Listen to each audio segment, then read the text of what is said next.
Millennial Morticians. Thank you so much for joining me for another episode of this incredible podcast. I know I sound a little under the weather.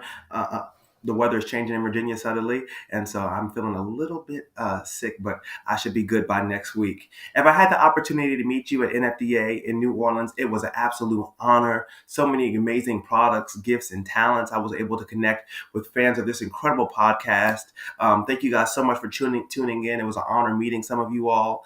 And I look forward to meeting more of you all in Chicago next year. I hope you guys are ready to dive into today's episode. We have an interesting topic to talk about. And I noticed it a lot at the convention, and I want to hear what you guys have to say about it in the comment section. So be sure to like and subscribe as we dig into today's topic. Today, the topic of the episode is the arms race. The arms race. I got this topic from the idea that funeral services, like many other industries in the world, is transitioning to a new model.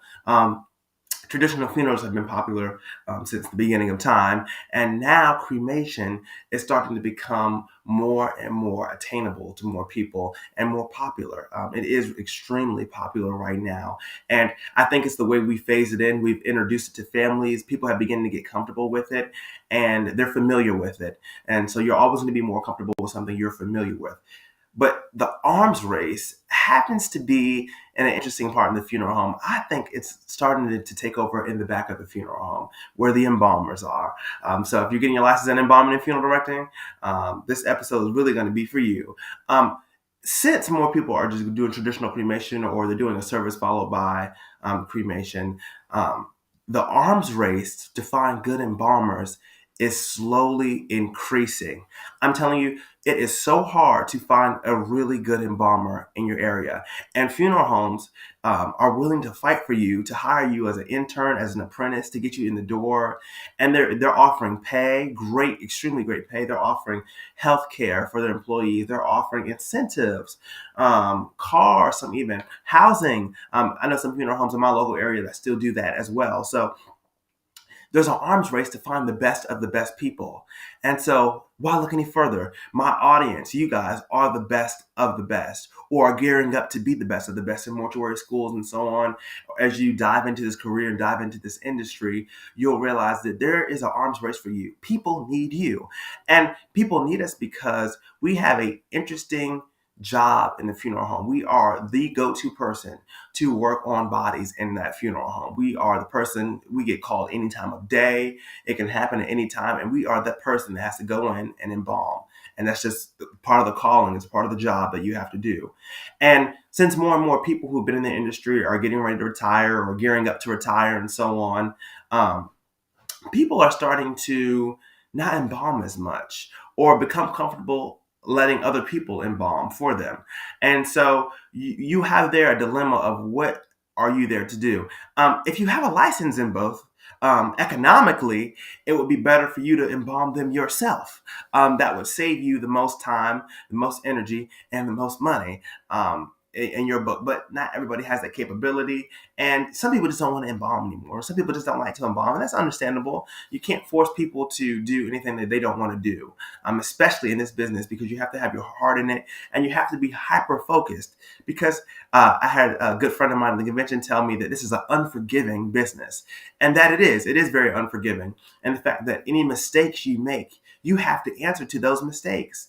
And we need to just be more cautious and be more open to the fact that we have to be willing, and I'm talking to the older generation, to teach the generation that is here now, that are showing their interest, that are active in the business, that they can do this and that they can embalm and that they can grow in this field, and be willing to teach them your skills and your placement sets and what you do to make you a great embalmer. Teach those skills to the next generation of people while you're still here, because it's so important, and the numbers are constantly dwindling.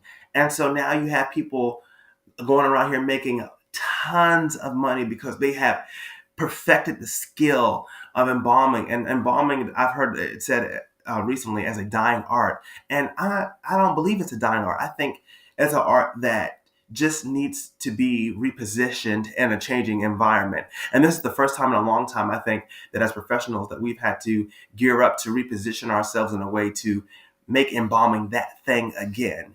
And so it's just important that you really see yourself as a asset in this industry and as a asset to your world and your community, because number one, you are, because what you do is just unique. It's so unique. It's a gift. It really is. And so you should be able to make money off your gift and to maximize yourself in your gift making and process. So you do that by putting yourself in places where growth is viable for you.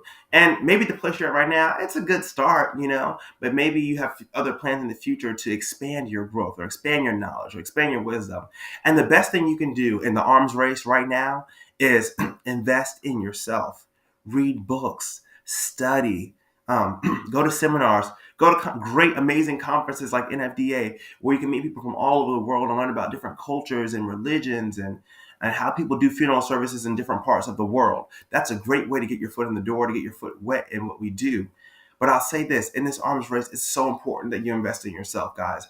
Please, anything you do, it can be something small. It can be watching a 10-minute video on hydrolysis or anything. It's just expanding your knowledge on the industry so you can know more and have greater power, negotiating power at the table during this arms race where people are fighting to get the best of the best of the best. And these mortuary schools are pumping out some really sharp people. I've had the opportunity to meet some of them at the convention, and these people are sharp. They're really good. And it's just always good being around people with the same interests and passions, in the same interests and passions that you have along the way. And so it's just inspiring. It's incredible to watch. It's incredible to see. And it just goes to show that this business is very much, even though we work with the dead, still alive.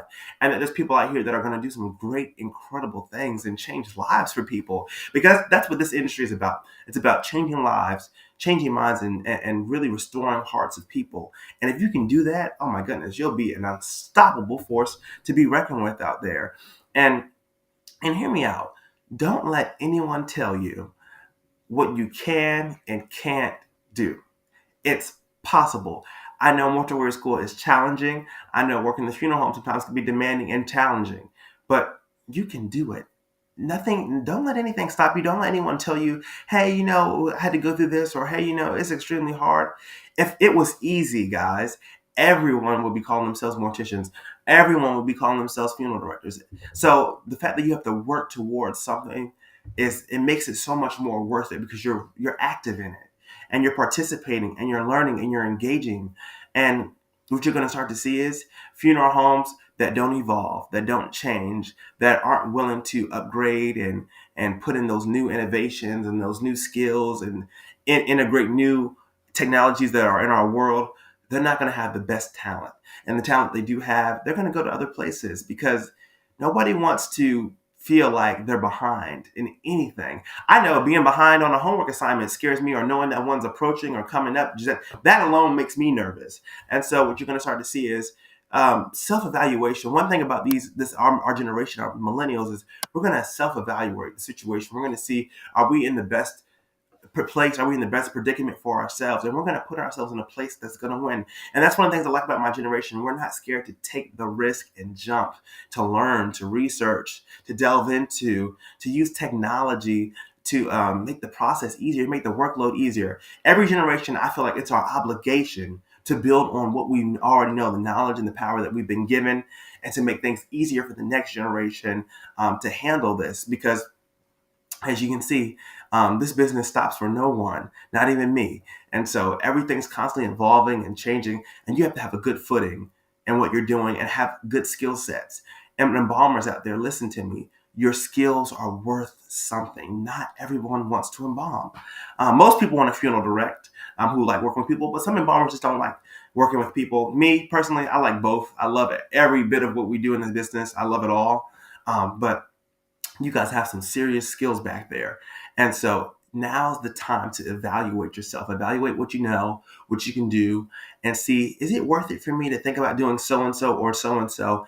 And don't just learn about the funeral industry when you're doing this self-investment in yourself and you're figuring out if things are going to work.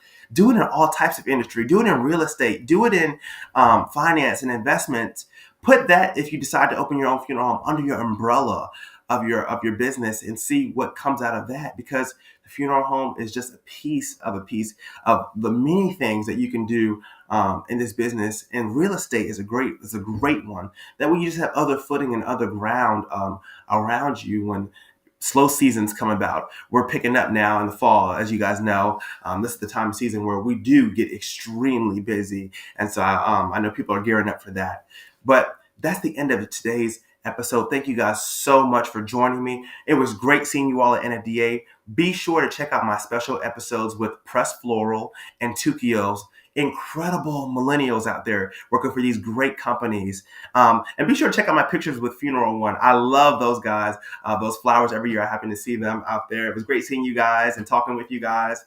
Just incredible teams of young people out there in this industry who are excited about coming to the conventions, excited about working. And this is the time we get together and connect and talk. And they have some incredible gifts, and they're really, really smart and talented people. And they're going to help you to the best of their abilities. Trust and believe that. I'm your host, Jaden, folks, and that's another great episode of Millennial Mortician. I look forward to seeing you guys next week. And remember that this is the podcast that engraves. So remember, prepare yourself. It's an arms race, guys. Get the best of the best employees, Millennial Morticians. Stay sharp. I'll see you guys next